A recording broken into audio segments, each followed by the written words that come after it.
오늘의 주요 뉴스입니다. 한국은행 금융통화위원회가 총재 공석 상황에서도 물가를 잡기 위해 기준금리를 연 1.5%로 올렸습니다. 국제 유가와 원자재 가격이 폭등하면서 수입 물가는 석 달 연속 올라 13년 10개월 만에 최고치를 기록했습니다. 두 차례 내각 인선에서 안철수계 인사가 배제되자 안철수 인수위원장이 공식 일정을 취소했습니다. 윤석열 당선인은 어느 특정 인사를 배제한 적이 없다면서 이해가 되지 않는다고 밝혔습니다. 검수완박 저지 총력전에 나선 김호수 검찰총장이 국회를 찾아 법안의 부당함을 호소했습니다. 국회 법사위에서는 한동훈 법무장관 내정을 두고 민주당에 반발했고 국민의힘은 검수완박 법안 처리를 즉각 중단하라고 맞섰습니다. 정부가 내일 영업시간과 인원 제한을 완전히 해제하는 거리두기 조정안을 발표합니다. 다만 야외 마스크 착용 의무 해제 시점을 두고는 신중한 입장입니다. 1,200억 원 상당의 중국산 가짜 명품 6만 점을 국내 뉴스에 판매한 조직이 적발됐습니다. 이들은 당국의 추적을 피하려고 회원제로 위탁 판매자를 모집하는 등 치밀함을 보였습니다. 워킹홀리데이 비자로 호주에 머물던 20대 한국인 여성 4명이 빗길 교통사고로 숨졌습니다. 이들은 농장 일을 마치고 귀가하던 중이었는데 호주에 도착한 지 몇 주가 채 되지 않은 것으로 알려졌습니다.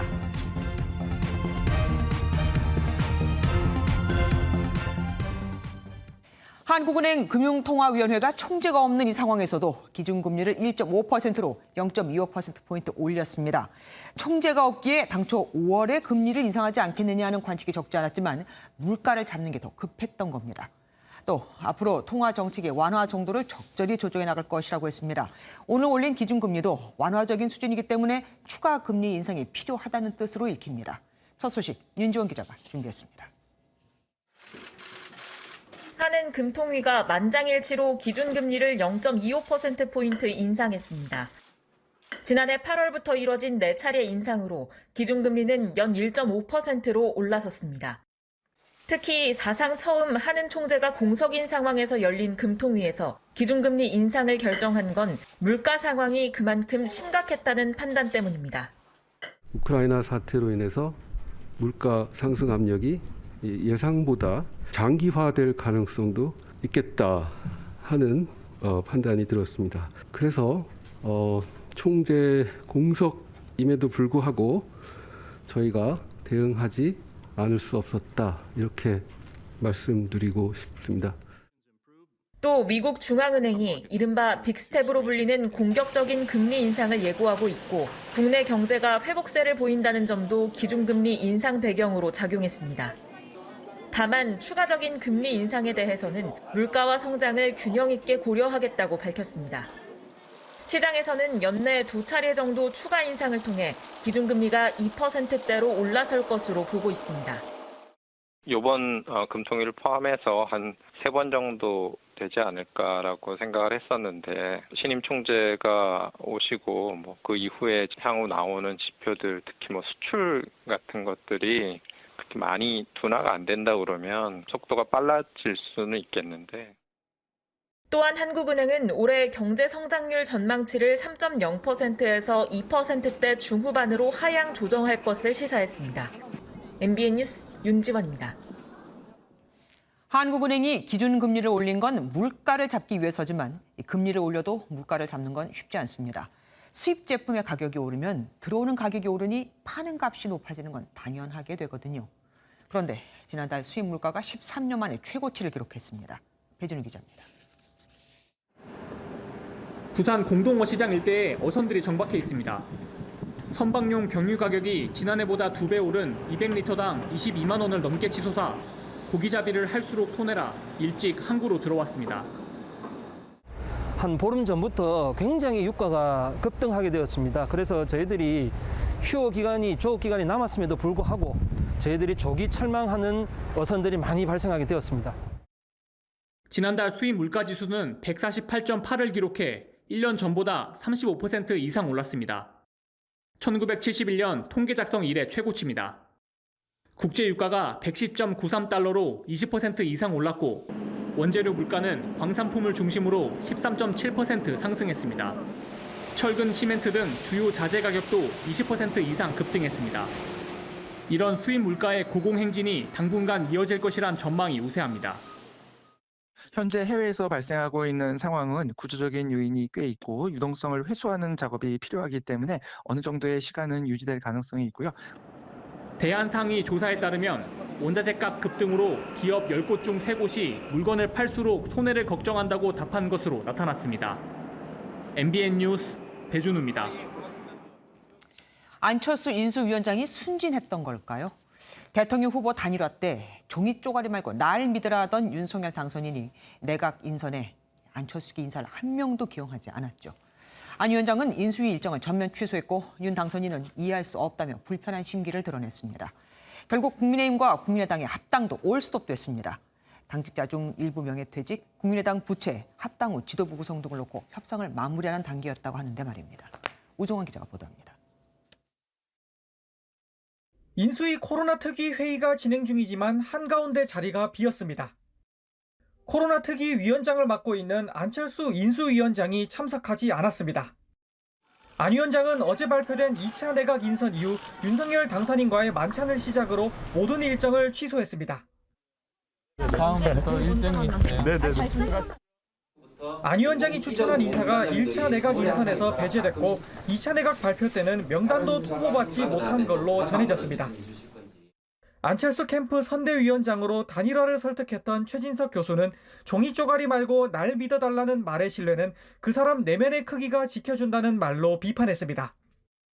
윤 당선인 측은 안 위원장의 업무 복귀를 희망한다며 달래기에 나섰지만 새로운 대한민국의 5년을 위해서 아주 농축되고 중요한 시간이기 때문에 끝까지 최선을 다해서 책임을 다해 주실 것이라는 기대와 신뢰를 가지고 있습니다.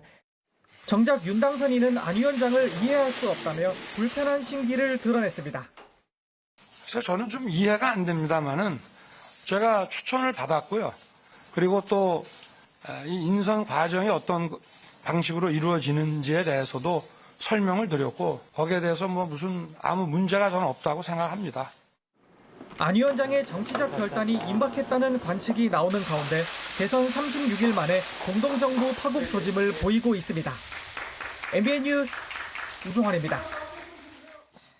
윤석열 대통령 당선인은 고용노동부와 농식품부 장관 후보자를 발표하며 총리와 18개 부처 내각 인선을 마무리 지었습니다. 하지만 오늘 후보자 발표 자리에선 이 후보들에 대한 질문은 나오지 않았습니다. 온통 안철수계 인사는 왜 없는 거냐, 앞으로 어떻게 되는 거냐는 질문이 쏟아졌죠. 최희지 기자가 보도합니다. 18개 부처 장관 후보자 가운데 남아있던 고용노동부와 농림축산식품부 장관 후보자가 발표됐습니다. 고용노동부 장관 후보자 이정식 전 노사발전재단 사무총장은 한국노동사무처장 출신으로 30년 동안 노동계에 몸담은 인사입니다. 노사정 대타협을 이후에 계속 사회적 대화에 중요한 역할을 해왔는데 격의 없이 만나는 것이 소통하고 협치하고 문제를 풀어가는 방법이라고 생각합니다. 정황근 농림축산식품부 장관 후보자는 30년 넘게 줄곧 농식품부에서 일한 정통 관료 출신으로 박근혜 정부에서 대통령실 농축산식품 비서관으로 근무했습니다. 농업이 국가의 중요한 산업이고 새로운 그런 기술 개발 이런 게 이쪽에 접목이 되면 지역의 발전 또 기후 변화에 어떤 그 대응하는 데 있어서도 상당히 효과를 낼 수 있습니다. 안철수계 인사는 이번에도 포함되지 않았습니다. 윤석열 정부 초대 내각을 보면 총리를 포함한 후보자 19명 가운데 10명이 서울대 출신으로 채워졌습니다. 평균 나이는 60세로 호남 출신은 2명, 여성은 3명이었고 윤 당선인이 대선 과정에서 약속한 30대 장관은 나오지 않았습니다. 윤 당선인 측은 지역 안배가 아닌 실력 중심으로 기용했으며 향후 인사를 통해 지역별, 세대별 균형을 맞춰갈 것으로 내다봤습니다. MBN 뉴스 최희지입니다. 한동훈 법무장관 후보자 지명은 묘수일까요? 무리수일까요? 정치권에선 하루 종일 후폭풍이 이어졌습니다. 민주당은 국회에 대한 선전포고라며 한 후보자와 윤 당선인을 강하게 비판했고 조국 전 법무장관은 한 지명자가 윤 정부의 황태자라고 주장했습니다. 국민의힘은 정무직 공무원일 뿐이다. 조국 전 장관이 바로 민정수석 출신의 법무장관이 아니었냐며 비꼬았습니다. 서남빛 기자가 보도합니다. 여권의 화살은 한동훈 법무장관 후보자 지명에 집중됐습니다. 더불어민주당 지도부는 국회에 대한 선전포고, 국정농단에 전조라며 십자포화를 쏟아냈습니다. 윤석열의 우병우가 되어 국민과 야당을 탄압하고 정치 보복을 자행할 게 너무 뻔합니다. 조국 전 법무장관도 가세했습니다. 조 전 장관은 한 후보자에 대해 SNS를 통해 윤석열 정부의 황태자라며 대통령의 신복 중 신복, 폐지될 민정수석을 겸하는 장관이라고 비판했습니다. 박영선 전 장관도 SNS에 대통령, 법무장관, 검찰총장의 삼위일체 시대를 열어가는 통로가 될 것이라고 꼬집었습니다. 반면 국민의힘은 한 후보자에 대한 지원 사격에 나섰습니다. 더 이상 국민의 조선 제1검이라는 평가를 받던 그런 검사가 아닌 윤석열 정부의 정무직 공무원으로서 법무 행정을 현대화하고 허은하 수석 대변인은 한 후보자를 민정수석을 겸한 장관이라고 비판한 조국 전 장관을 향해 본인이 바로 그 민정수석 출신의 법무부 장관이었다며 조로남불이라고 직격했습니다. 정의당은 검찰공화국이 우려된다며 한 후보자 지명 철회를 촉구했는데 민주당을 향해서도 검수완박 강행 처리를 유보해달라고 주문하기도 했습니다. MBN 뉴스 서남희입니다. 김모수 검찰총장이 문재인 대통령에게 면담을 요청한 데 이어 오늘은 국회를 방문해 검수완박 법안이 쇳불을 바로잡으려다 소를 죽이는 격이라고 호소했습니다. 전국 평검사 회의를 오는 19일에 열기로 하는 등 검찰 내부 반발도 계속되고 있습니다. 길기범 기자입니다. 대통령 면담을 요청하는 등 검수완박 처지 총력전에 나선 김호수 검찰총장은 이번엔 직접 국회를 찾았습니다. 김 총장은 수사권이 없어지면 피해자는 국민이 될 것이라고 재차 강조했습니다. 검찰을 전부 폐지하는 쪽으로 가는 것 같아서 그 부분에 대해서는 제발 교각사루 어떤 잘못은 되풀이하지 않았으면 좋겠다. 박광훈 법사위원장과 정진석, 김상희 국회 부의장 등을 만나 법안의 문제점 등을 충분히 검토해달라고 요청했습니다. 검찰 내부 반발도 거세지고 있습니다. 오는 19일에는 전국의 평검사들이 모여 회의를 열기로 했습니다. 지난 2003년 법무부 장관의 수사지휘권 축소 등을 놓고 처음 열린 전국 평검사 회의는 지금까지 6번밖에 열리지 않았습니다. 대검 관계자는 전국 검찰청의 수석검사 등이 평검사 대표로 참여하고 검수완박 부작용 등을 논의할 것으로 보인다고 밝혔습니다. 또 김수현 창원지검 통영지청장이 검수완박에 반발하며 이복현 부장검사에 이어 두 번째로 사의를 표명했습니다. 김 지청장은 검찰이 더 이상 검찰이 아니게 돼 무기력함을 느낀다며 껍데기만 남은 조직을 물려주는 부끄러움을 견딜 수 없다고 언급했습니다. 박범계 법무부 장관은 김 총장의 면담 요청을 청와대에 전달했다면서도 아직 국회 일정이 남아 대통령이 결정할 시기는 아닌 것 같다고 언급했습니다. MBN 뉴스 길기범입니다. 오후에 열린 국회 법사위 전체 회의에서는 이른바 검수완박을 둘러싸고 여야 공방이 이어졌습니다. 민주당은 검찰의 수사 기소권 분리가 세계적인 추세이고 보안 수사 요구권도 유지된다고 강조했지만 국민의힘은 비리 덮기다.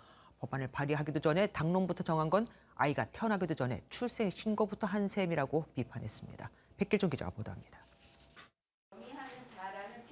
의원총회를 통해 검수완박을 당론으로 정한 민주당은 검찰 수사 기소권 분리가 세계적 추세라는 걸 검찰도 인정했다고 강조했습니다. 19년도 인사청문회입니다. 수사권, 기소권 아주 바람직한 방향이다. 다음에 이거 윤석열 지금 당선인 얘기예요. 그다음에 지금 김호수 총장 수사기소권 분리가 더 간명하다. 그 방향으로 가야 된다. 국민의힘은 계란의 노른자와 흰자처럼 완벽하게 분리하는 나라는 없다며 비리를 덮으려 한다고 비판했습니다. 문제명 비리 덮기라고 해도 과언이 아니다. 저는 이렇게 생각을 합니다. 그렇기 때문에 이렇게 시급하게 하겠죠. 문재인 대통령 임기 끝나기도 전에. 굉장히 급할 거예요. 수사 기소권 분리 이후 경찰에 대한 보안 수사 요구권을 놓고는 엇갈린 해석으로 맞붙었습니다. 수사 기소 분리되더라도 보안 수사 여전히 요구할 수 있습니다.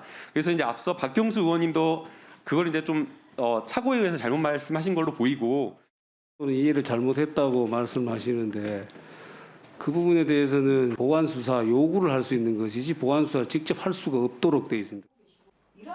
전주의 국민의힘 의원은 민주당이 법안을 발의하기도 전에 당론부터 정했다며 아이가 태어나기도 전에 출생 신고를 하는 것과 같다고 지적하기도 했습니다. 민주당은 내일 오전 법안을 발의하고 다음 주 법사위 심사를 거쳐 4월 안에 법안을 처리하겠다는 방침입니다.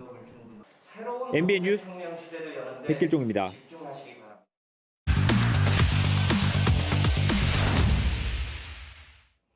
한동훈 법무부 장관 후보자 지명은 깜짝을 넘어선 파격이라는 분석이 나오고 있죠. 법조 출입 기자와 함께 파장과 전망 분석해 보겠습니다. 민지수 기자, 우선 검찰 내부 분위기부터 좀 전해주시죠. 네, 한 후보자가 핵심 요직에 갈 것이란 전망은 많았죠. 하지만 이 장관 직행은 예상을 뛰어넘은 인사였습니다.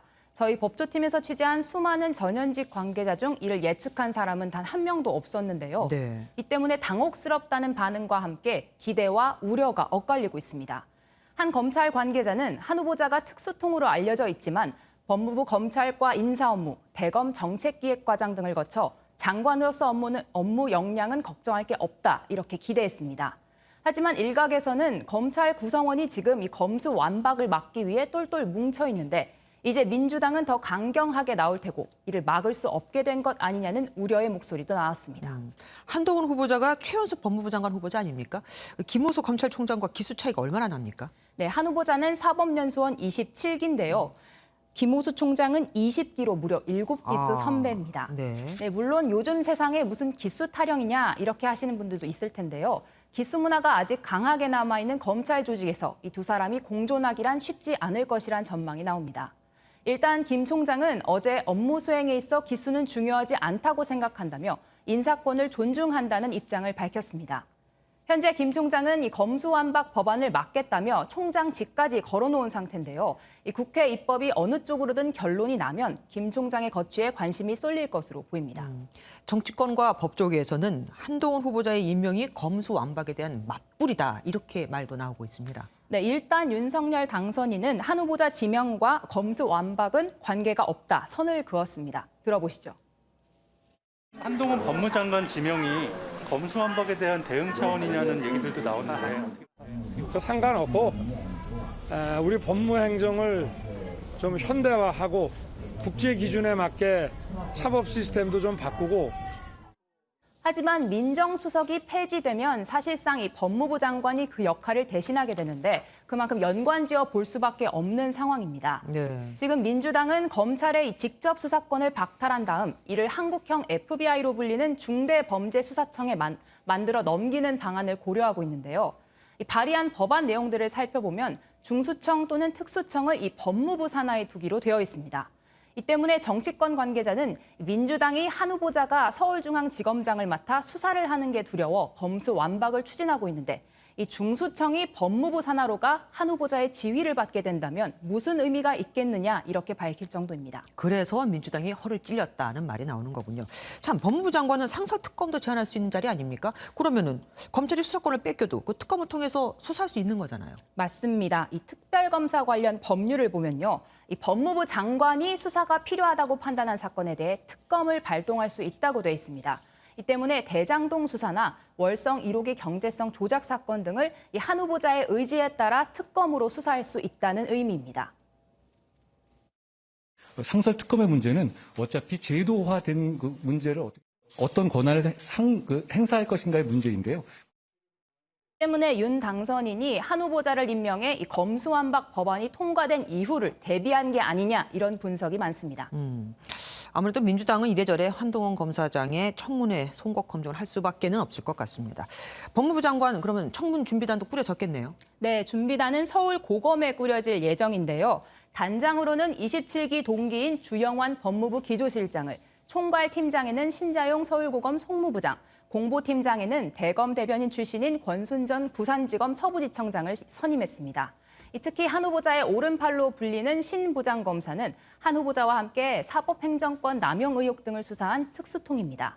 한 후보자는 내일 이 서울 고검에 마련된 사무실로 출근을 할 계획인데요.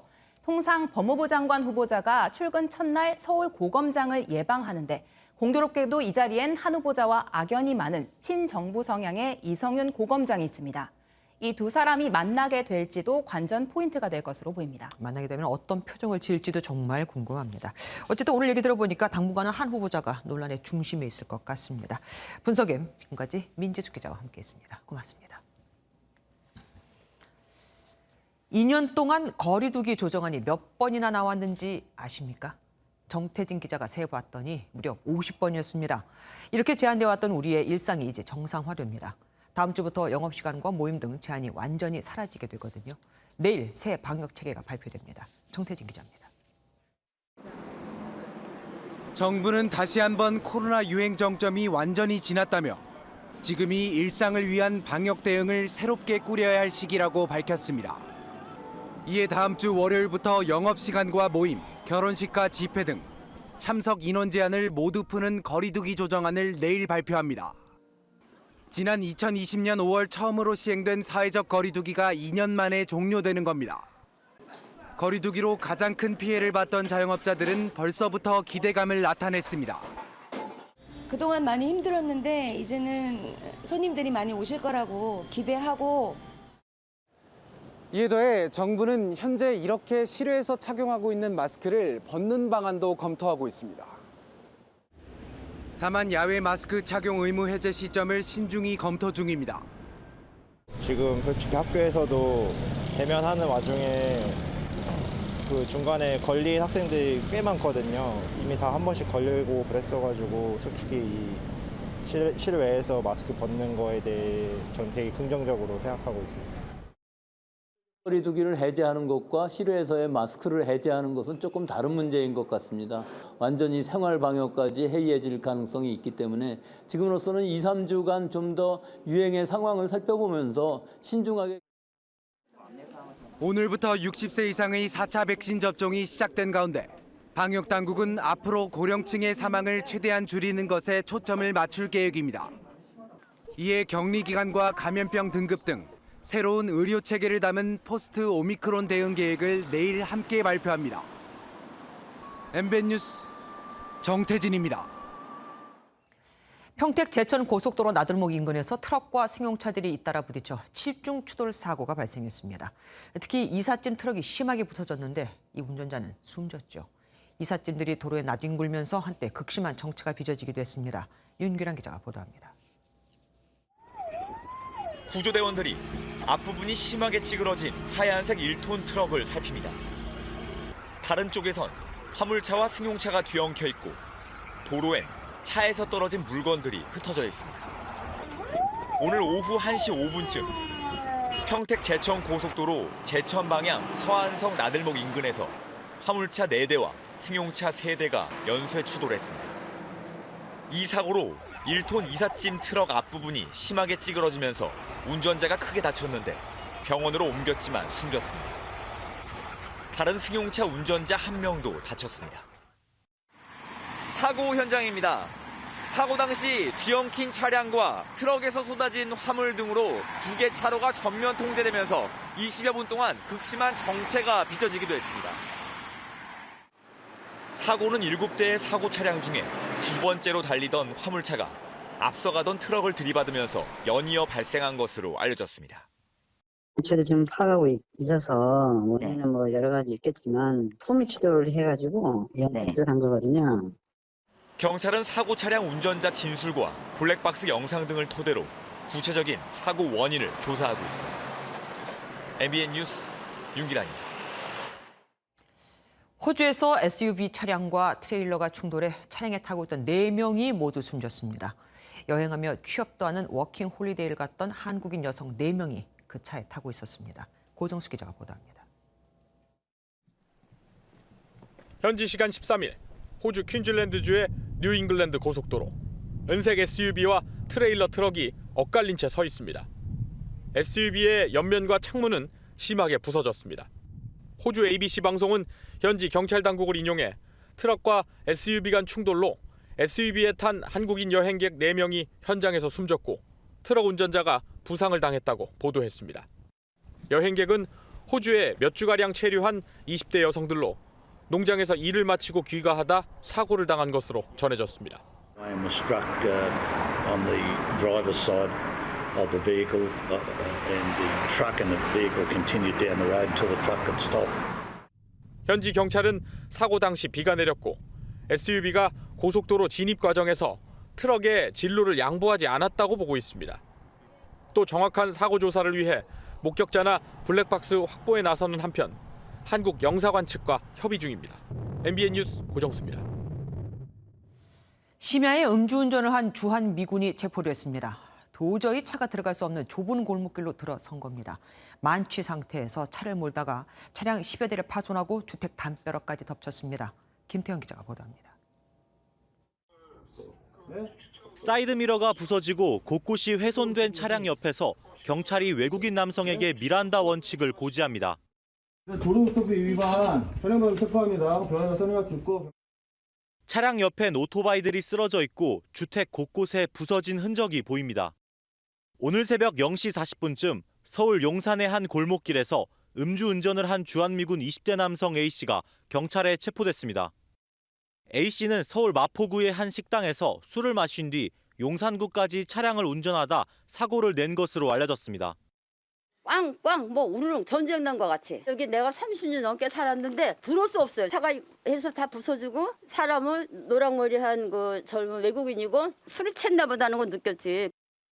사고를 낸 차량은 이렇게 비좁은 골목을 통과해 현관문을 들이받고 주택 담벼락을 파손한 뒤에야 멈춰섰습니다. 이 사고로 주택뿐만 아니라 주차돼 있던 오토바이와 차량 10여 대도 훼손됐습니다. 당시 A씨의 혈중 알코올 농도는 면허 취소 수준이었습니다. 경찰은 A씨를 주한미군 지휘협정에 따라 미군에 인계하고 차에 함께 탄 20대 여성도 음주운전 방조 혐의로 입건했습니다. MBN 뉴스 김태형입니다. 사과하면 경북 청송을 빼놓을 수 없죠. 이 브랜드를 이용해 가짜 청송 사과를 홈쇼핑 등에 팔아온 업자들이 적발됐습니다. 자신들조차 진짜 원산지가 어딘지도 모르는 사과를 청송 사과라고 속여 판매한 건데 만든 가짜 청송 사과 박스만 2만 5천 개나 됐습니다. 신무영 기자입니다. 국립농산물품질관리원 조사원들이 창고에 들이닥칩니다. 여기저기 사과 상자가 가득 쌓여 있습니다. 상자 겉면엔 청송 사과로 적혀 있지만 안에 담긴 건 원산지도 모르는 사과들입니다. 이른바 박스 가리를 한 겁니다. 저거는 저걸로 나가는 거고. 청송 사과로 둔갑해 적발된 것만 2만 5천 상자, 118톤이나 됩니다. 또 다른 업자도 지난해 1월부터 가짜 청송 사과 114톤, 3억 8천만 원어치를 팔았고 청송 사과로 만들었다며 속여 11억 5천만 원어치의 과일 주스를 판 업자도 덜미를 잡혔습니다. 업자들은 가짜 청송 사과를 이처럼 유명 인터넷 쇼핑몰이나 TV 홈쇼핑에서 버젓이 판매했습니다. 지난해 5월부터 유통된 가짜 청송 사과는 확인된 것만 350여 톤입니다. 청송산이나 이렇게 다른 안동산이나 사과가 구분이 되지는 않습니다. 육안으로 구분이 되거나 맛으로 구분을 하기가 쉽지 않습니다. 국립농산물품질관리원은 농업회사 대표 등 4명에 대해 원산지 표시법 위반 등의 혐의로 수사를 벌이고 있습니다. MBN 뉴스 심우영입니다. 가상 공간 메타버스에서 만난 청소년 11명으로부터 신체 사진과 영상을 받아내 성착취물을 만든 30대 남성이 붙잡혔습니다. 피해자들에게 유료 아이템을 선물해주면서 접근해 1년간 범행을 한 건데 이 프로그램 자체가 익명으로 가입할 수 있어서 검거가 쉽지 않았습니다. 홍조 기자가 보도합니다. 온라인 가상 공간에서 아바타를 통해 사람들을 만나는 메타버스 프로그램 제페토입니다. 자유롭게 돌아다니며 대화를 나누고 현란하게 춤을 추며 게임도 즐길 수 있습니다. 이용자는 전 세계 3억 명, 대부분은 미성년자입니다. 30대 남성 A씨가 이 프로그램을 통해 청소년들에게 다가가기 시작한 건 지난해 4월. 아이템을 선물하며 가까워지자 신체를 찍은 영상이나 사진을 보내달라고 요구했습니다. 이런 방식으로 1년 동안 청소년 11명에게서 영상과 사진을 받아 성착취물을 만들었습니다. 위장 수사에 착수한 경찰이 직접 프로그램에 들어가 남성을 추적해 체포했고 아동 청소년의 성보호에 관한 법률 위반 혐의를 적용해 구속 송치했습니다. 유료 아이템을 사기 어려운 청소년들은 온라인에서 성범죄자들의 표적이 되기 쉽습니다. 현금 결제가 필요한데 그런 것을 선물로 제공하고 성착취를 할 수 있는 그런 가능성이 충분히 있는 거죠. 지난 2년 동안 2,700명에 달하는 청소년들이 디지털 성범죄 피해에 대한 지원을 요청했는데 절반 이상은 가해자가 누구인지도 모르는 것으로 나타났습니다. 해당 메타버스 프로그램 관계자는 추가 피해를 막기 위해 노력하겠다는 입장이지만 피해를 원천 예방할 수 있는 대책이 필요하다는 지적이 나옵니다. MBN 뉴스 홍지호입니다. 윤석열 정부 첫 보건복지부 장관으로 지명된 정호영 전 경북대 병원장을 둘러싼 논란이 커지고만 있습니다.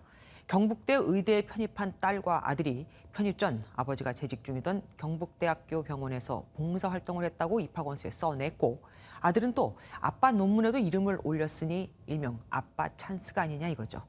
딸은 일부 구술 전형에서 유일하게 만점을 받기도 했습니다. 이상은 기자입니다.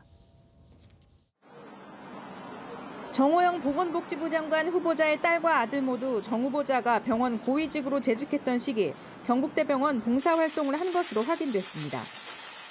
국회 보건복지위 소속 김원희 민주당 의원실이 제출받은 경북대 입시 자료에 따르면 딸은 2016년 7월과 1월 환자 검사실 안내 업무 지원과 환자 이송 업무 등의 봉사활동을 했습니다. 아들은 2015년 1월, 2016년 1월과 7월 환자 이송 지원, 물품 정리 등을 했다고 적었습니다. 정 후보자는 2015년에서 2016년엔 경북대병원 부원장, 2017년부터는 원장을 지냈습니다. 아들은 2018년, 딸은 2017년 경북대 의대 편입 전형에 합격했는데 딸은 구술평가 중 일부 전형에서 지원자 중 유일하게 만점을 받은 것으로 알려졌습니다. 아들은 의대 편입 전형 발표 직후 전자공학회 학술지에 게재된 2편의 논문에 유일하게 학부생으로 이름을 올리고 이를 자기기술서 주요 경력으로 기재해 편입용 스펙을 만들었다는 의혹도 받습니다. 경북대병원 측은 입장이 없다며 조심스러운 태도를 보인 가운데 민주당은 아빠 찬스라며 강하게 비판했습니다. 경북대에서는 이 2017년부터 2020년까지 4년간만 한시적으로 편입을 시행했거든요. 2018년에는 우리 정호영 후보자가 병원장이 됩니다.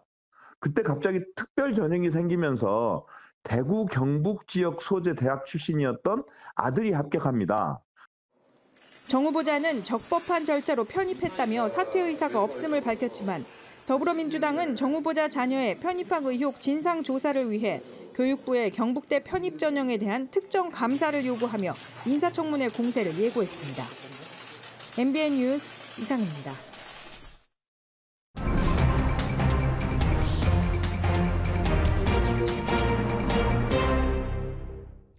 오늘 있었던 정치권 뒷이야기 알아보는 정치 톡톡 시간입니다. 정치부 주진희 기자와 함께하겠습니다. 어서 오십시오.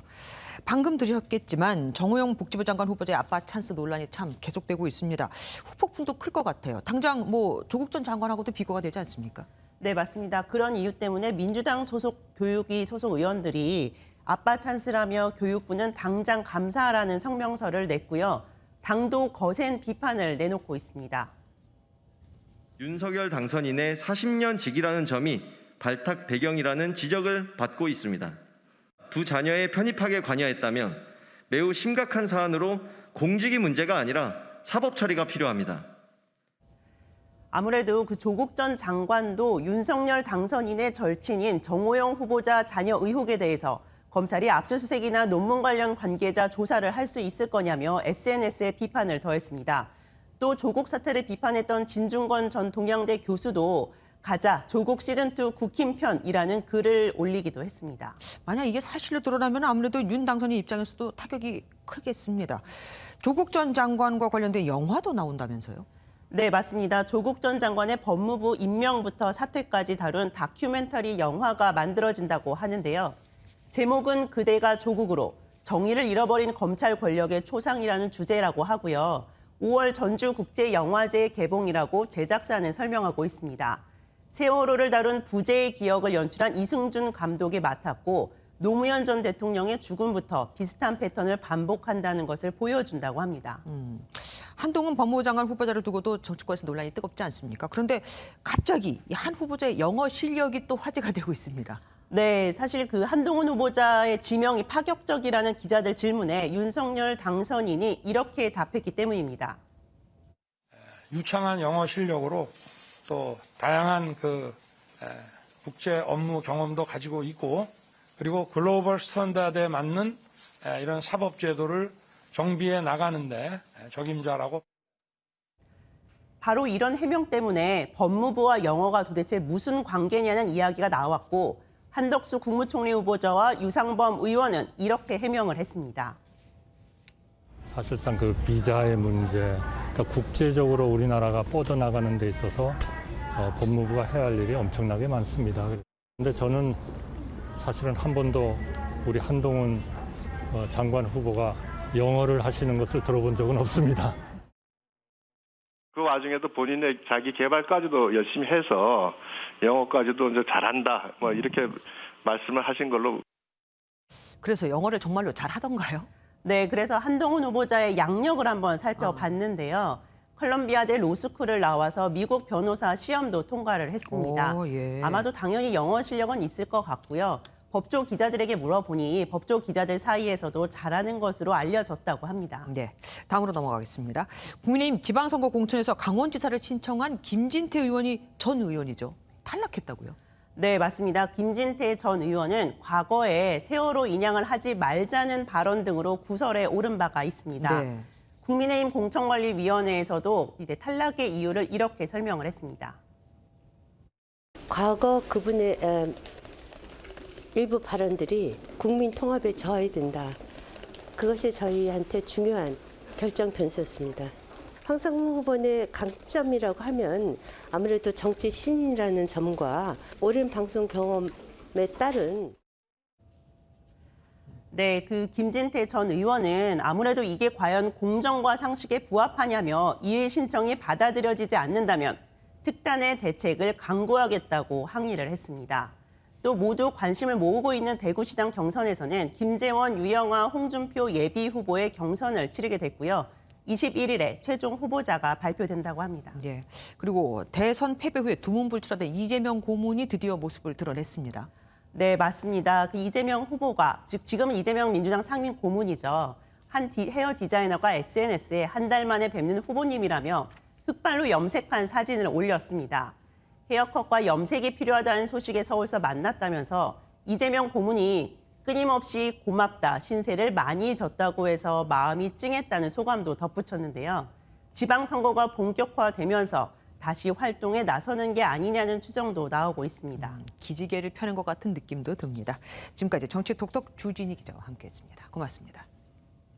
북한 김정은 위원장이 평양 강변에 건설된 최고급 아파트를 북한의 대표 아나운서에게 선물했습니다. 아파트 내부도 직접 둘러봤는데 서울의 고급 테라스 주택이 연상됩니다. 임성재 기자입니다.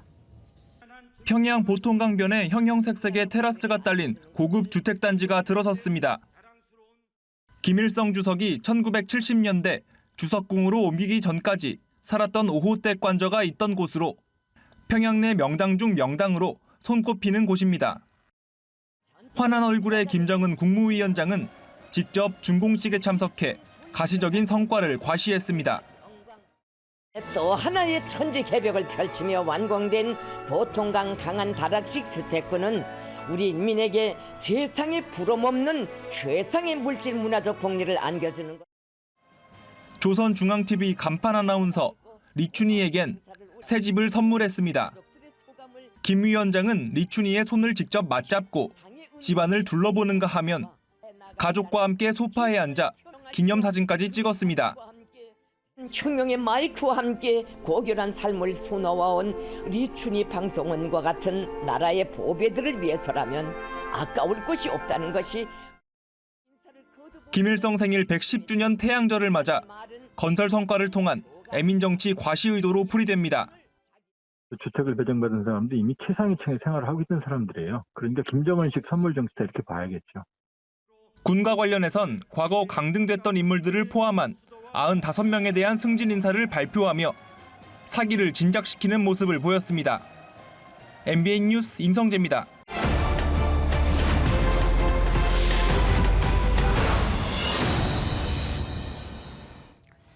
배달 일을 하는 기사들은 길 위에서 일을 하다 보니 그만큼 사고를 당할 가능성도 높아지겠죠.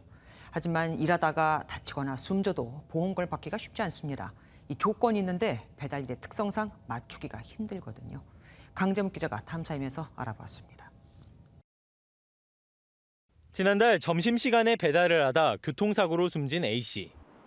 일을 하다 발생한 사고였지만 산업재해 보험금을 받을 수 없습니다. 이른바 전속성 기준 때문입니다. 한 사업장에서 한 달에 115만 원 이상 돈을 벌거나 93시간 이상 일해야 이 기준을 충족한 것으로 간주돼 보험금을 받을 수 있습니다.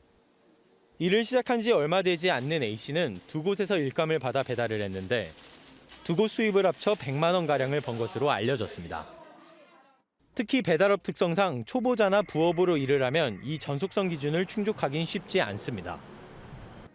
실제 어떨지 직접 음식을 배달해봤습니다. 식당에 음식을 가지러 가는데 10분, 음식을 주문한 곳까지 갖다 주는데 10분이 걸렸습니다. 20분 배달을 하고 받은 돈은 4,000원. 오르막길이 많은 구간이라 1,000원을 더 받았고 1시간을 쉬지 않고 배달해야 10,000원가량을 받을 수 있습니다. 배달이 몰리는 점심과 저녁 5시간에 일감을 끊임없이 잡으면서 20일 넘게 일을 해야 전속성 기준을 충족시킬 수 있다는 계산이 나옵니다. 그것도 한 곳에서 일감을 받아야 하는데 배달 노동자 중 2개 이상 배달 앱을 통해 주문을 받는 사람은 70%에 달합니다. 베테랑 전업 배달 라이더들은 어떨까? 이들에게도 뜻밖의 변수가 있습니다. 20년 넘게 배달 일을 한 최진수 씨는 지난해 말 자전거를 피하다 쓰러졌습니다.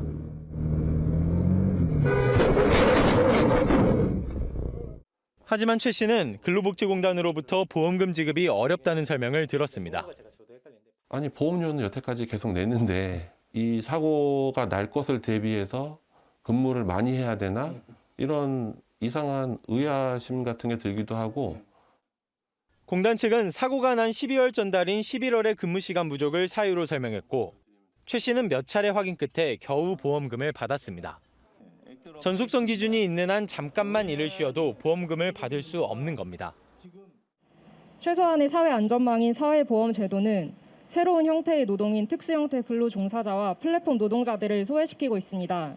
전속성 요건을 충족하지 못했다는 이유로 산재 적용을 받지 못하는 작년 한 해 산업재해 때문에 사망한 것으로 집계된 배달 노동자는 18명으로 최근 5년 사이 10배 가까이 증가했습니다.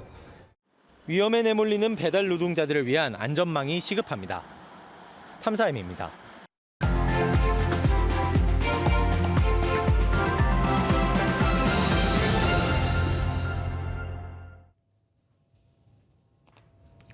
자메이카 봅슬레이 팀이 썰매 이름을 정하기 위해 머리를 모았습니다. So what are we gonna name this sled? How about Tallulah?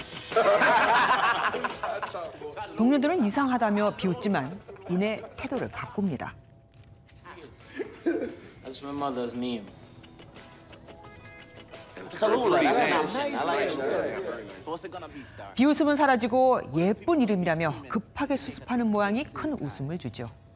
여기서 유래된 신조어가 태세 전환이라는 뜻을 가진 탈룰라입니다. 더불어민주당은 지난 2월 당에 명운을 걸고 반드시 정치를 바꾸겠다고 결의했습니다.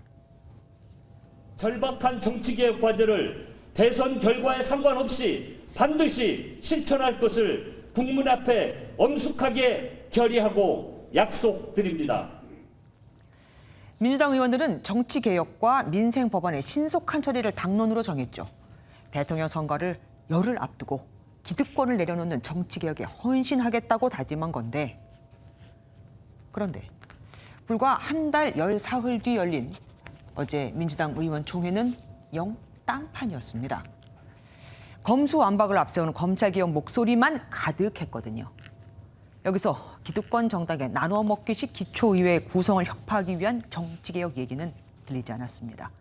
국민의힘이 기초의원 중대선거구 도입을 위한 협의에 응하지 않아 어쩔 수 없었다면서요. 노무현 전 대통령은 선거제 개혁은 우리가 권력을 잡는 것보다 더 중요한 개혁이라고 했습니다. 노무현의 정신을 이어받은 민주당이 왜 풀뿌리 선거제 개혁은 미뤄둔 채 검찰개혁, 언론개혁에만 매달리는 걸까요? 여영국 정의당 대표도 민주당이 검수완박에 몰두해서 정치개혁은 완전히 박살나는 정계완박이 되는 게 아닌가라고 했습니다. 무엇보다 지금 이 논란에 국민은 보이지 않습니다. 진영의 권력 다툼만 보일 뿐이죠. 실제로 여기에 밀려 소상공인 지원과 부동산 세제 개편 같은 민생 법률안도 표류하고 있습니다. 검찰개혁은 국민을 향해 국민과 함께해야 합니다. 국민은 정치인의 태세 전환, 탈룰라보다는 선거 이전에도 이후에도 한결같은 그 마음을 더 바라고 있습니다. 김주아의 그런데 오늘은 검수완박에 빠져든 사이였습니다.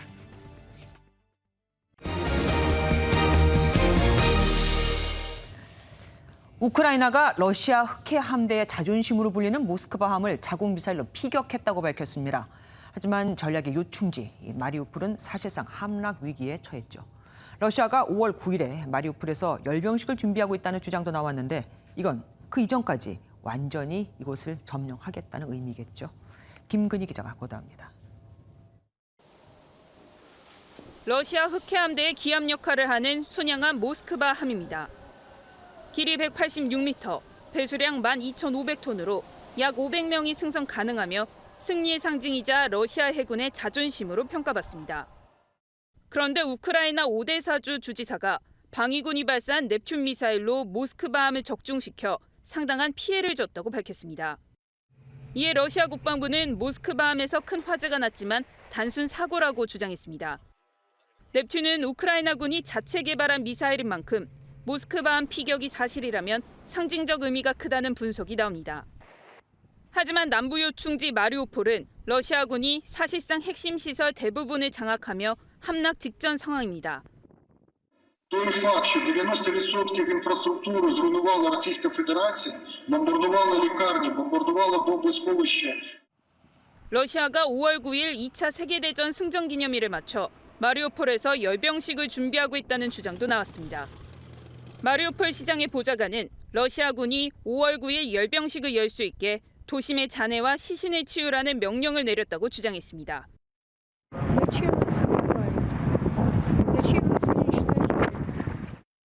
앞서 러시아 국방부는 마리우폴에서 우크라이나군 1000여 명이 항복했다고 주장했지만 우크라이나 측은 이를 일축하며 전투를 계속하고 있다고 강조했습니다.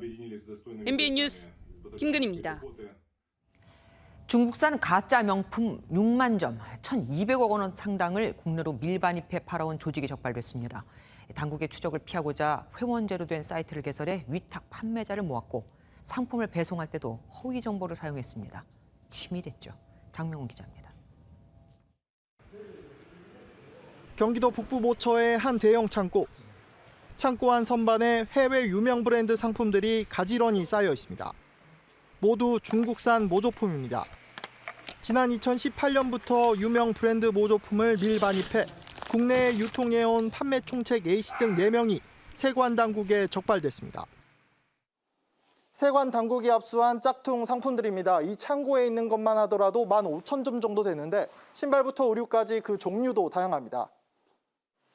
이들 조직이 국내에 반입한 가짜 명품은 총 6만 1,000점, 정상 가격으로 1,200억 원 상당입니다. 직접 사용하려는 목적의 물품은 세관 감시가 소홀하다는 점을 노려 41명의 명의를 도용해 화물로 밀반입했고 라벨과 상표를 별도로 들여와 직접 부착하기까지 했습니다. 특히 회원제로 위탁 판매자를 모집한 뒤 이들이 구매자를 연결해주면 익명으로 상품을 배송하는 방식으로 판매하는 치밀함까지 보였습니다. 비밀 카페를 이용해서 철저하게 1대1로 비밀번호만 주문합니다. 먼저 SNS를 통해서 진짜 도매상이 맞는지 확인한 후 철저한 확인 과정을 거쳐서 가입 허락을 해주는. 세관 당국은 판매 총책 A씨 등 일당 4명을 상표법 위반 등의 혐의로 검찰에 넘기고 중간 위탁 판매자에 대한 조사를 이어나갈 방침입니다. MBN 뉴스 장명훈입니다. 중고거래 앱에서 금목걸이를 사겠다며 판매자를 불러낸 뒤 목걸이를 살펴보는 척하다 그대로 들고 도주한 남성이 붙잡혔습니다. 10대 중학생이었죠. 요즘 이런 사건이 많아도 너무 많습니다. 이경 기자가 보도합니다. 길가를 서성이던 한 남성이 한 여성을 만나 금목걸이를 건네봤습니다. 건네받은 목걸이를 유심히 살펴봅니다. 행인에게 말을 걸면서 시선을 돌리는가 싶더니 갑자기 목걸이를 들고 뛰어갑니다. 그젯밤 11시 30분쯤 중고거래를 한다며 판매자를 불러낸 뒤 금목걸이를 들고 달아난 중학생이 경찰에 붙잡혔습니다. 10대 A군은 한 중고거래 앱에서 165만 원 상당의 금목걸이를 판다는 글을 보고 금목걸이를 사겠다는 글을 남겼습니다. 남성은 도주 약 10여 분 만에 범행 장소에서 불과 300m 정도 떨어진 이곳 노상에서 경찰에 붙잡혔습니다. 경찰 조사 결과 A군은 또 다른 범행으로 법원에 출석할 예정이었던 것으로 전해졌습니다. 상대방의 신원을 갖다 좀 이제 철저하게 이제 확인을 하고 또 아니면 서로 간의 신뢰를 확보할 수 있는 그런 장치를 통해 가지고 거래를 하는 것이 보다 더 안전한 거래에 도움이 됩니다. 경찰은 A군을 절도 혐의로 입건하고 사건 경위를 조사하고 있습니다. MBN 뉴스 이규현입니다. 미국에서 가장 오래된 자동차 전시회인 뉴욕 오토쇼가 3년 만에 관람객을 맞았습니다. 총 33개 브랜드가 참가했는데 대세는 역시 전기차와 포스트 코로나 시대를 알리는 SUV였습니다. 박은치 기자입니다. 120회 뉴욕 국제 오토쇼가 막을 올렸습니다. 코로나19 사태로 2020년과 2021년 두 회 모두 개막 직전 취소된 지 3년 만입니다. 이번 뉴욕 오토쇼는 세계 자동차 업계의 가장 큰 화두, 전기차에 집중됐습니다. This New York Auto Show's outcome is further solidifying in customers' minds that we are a legitimate electrified choice for them. 세계 올해의 차 역시 전기차였습니다. 현대차의 전기차 아이오닉5가 수상의 영광을 안았습니다. 현대차는 GV70을 포함해 2개 전기차를 미국 엘라베마 공장에서 생산하기로 했습니다. 더 효율적으로 자동차 신사업 분야가 잘 되도록 하는데 중점을 둬서 그거에 맞춰서 발전을 33개 브랜드 50여 차종 중 포스트 코로나 시대를 기대하는 듯 29개 차종이 스포츠 유틸리티 차량이었습니다. 예전에는 소형 세단 같은 것들이 점이 있다라고 했었었는데 최근 들어서는 SUV에 관련된 인기가 점점 높아지고 있는 추세입니다. 이들 29개 SUV 중 10개가 전기차 모델입니다. 이번 오토쇼는 벤츠와 BMW 등 독일 완성차 업체들은 코로나19를 우려로 참여하지 않았습니다. MBN 뉴스 박은치입니다. 스포츠 뉴스입니다.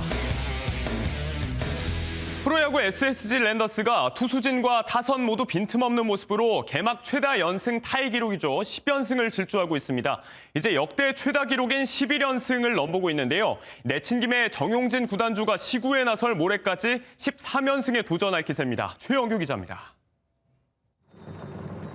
연일 불을 뿜고 있는 타선과 상대를 꼼짝 못하게 하는 투수진의 철벽 방어까지 개막 최다 연승 타이 기록 10연승을 질주하는 SSG는 투타 모두 핵심 지표에서 1위를 달리며 빈틈없는 모습을 보여주고 있습니다. 특히 박종훈과 문승원이 부상으로 이탈해 개막전 약점으로 꼽혔던 선발진이 대반전을 이뤄냈습니다. 미국에서 돌아온 김광현과 함께 회춘한 모습으로 합류한 노경은 등 선발진이 방어율 1점대를 기록하며 상대 타선을 틀어막고 있습니다. 고참이라고 해서 나이 먹은 선수라고 해서 절대 힘에서 밀리지 않는다라는 거를 제가 또 이렇게 확인시켜주고 싶고 10연승을 하면 시구를 하겠다는 공약을 내걸었던 정용진 구단주는 모레 삼성과의 인천 홈 경기에서 시구에 나서기로 했습니다. 만약 이날까지 연승을 달린다면 13연승. 로테이션상 선발 등판 예정인 노경은은 13연승까지 했으면 좋겠다는 소망을 드러냈습니다. 13연승도 가능하지 않을까. 크게 생각하지 말고 부담 갖지 말고 하던 대로만 하자고. 150년에 가까운 역사를 가진 미국 메이저리그의 개막 최다 연승 기록도 13연승. SSG가 홈팬들과 함께 새 역사를 쓸 수 있을지 주목됩니다. MBN 뉴스 최영규입니다. 대게의 메마름을 촉촉하게 적셔준 봄비가 지나고 오늘은 한낮에도 선선함이 감돌았습니다. 내일은 기온이 점차 오르며 서울 18도로 평년 수준을 회복하겠는데요. 다만 아침 저녁으로 한 자릿수를 나타내며 일교차가 크게 벌어지겠고 동해안 지역은 내일 동풍이 유입되면서 낮 기온도 10도 안팎에 머물겠습니다. 체온 관리에 신경 써주셔야겠습니다. 내일 전국에 오전부터 맑은 하늘 드러나겠습니다. 다만 서울을 포함한 수도권과 강원 지역은 내일 늦은 오후부터 퇴근길 무렵까지 가끔 비가 내릴 수 있겠는데요. 비의 양은 5mm 안팎으로 많진 않겠지만 작은 우산 하나 챙기시는 게 좋겠고요. 또 비가 내리는 동안 돌풍과 벼락이 동반될 수 있어서 주의가 필요하겠습니다. 요즘 공기 걱정 없이 하늘은 깨끗합니다. 당분간 쾌청한 하늘 아래 내일 아침 기온은 오늘보다 적게는 2도에서 많게는 8도가량 낮게 출발하겠습니다. 서울은 8도로 출발하겠습니다. 제주 동부와 산지에는 내일 새벽까지 5mm 미만의 비가 조금 더 이어질 수 있겠습니다. 또 해안과 제주에는 내일까지 바람이 강하게 불어들겠습니다. 당분간 동해안에는 너울로 물결이 높게 일겠습니다. 일교차 큰 가운데 고구가 들어있는 수요일까지 맑은 날이 많겠습니다. 지금까지 내셨습니다.